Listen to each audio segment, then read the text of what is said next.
China's military exercises, which recently encircled Taiwan, highlight a fundamental challenge for the small self-ruled island. Its forces are badly outmatched by Beijing, and to overcome the imbalance, the former head of Taiwan's military proposes adopting a so-called porcupine defense strategy.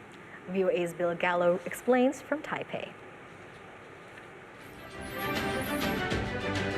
As Chinese jets and warships come closer than ever, Taiwan is doing all it can to stand its ground. But most analysts agree.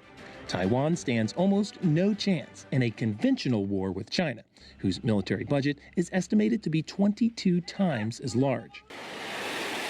The answer isn't to try to outspin China, but to outthink them, says Li Shimin, who until 2019 was Taiwan's top military officer.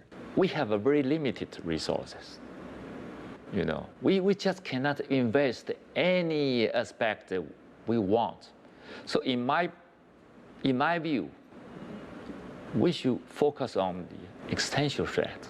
The existential threat, he says, is a full-scale Chinese invasion or blockade. To defend against that, Li says Taiwan should become a porcupine. We tell them, if really wants to invade us, you will have a big loss. You cannot afford it.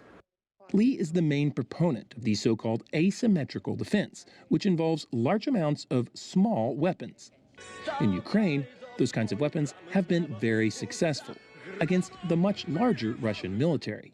The problem is Taiwan spends much of its limited resources on big-ticket items, such as fighter jets and tanks, according to Li. I'm worried about all generals are still preparing the war for yesterday.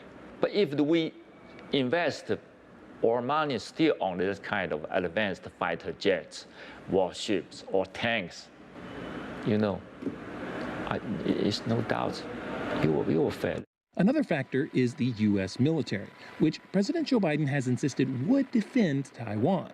But during China's recent drills, U.S. aircraft carriers stayed relatively far away. Li says those mixed messages could undermine Taiwanese confidence in U.S. support. More reason, he says, for Taiwan to get the tools necessary to defend itself.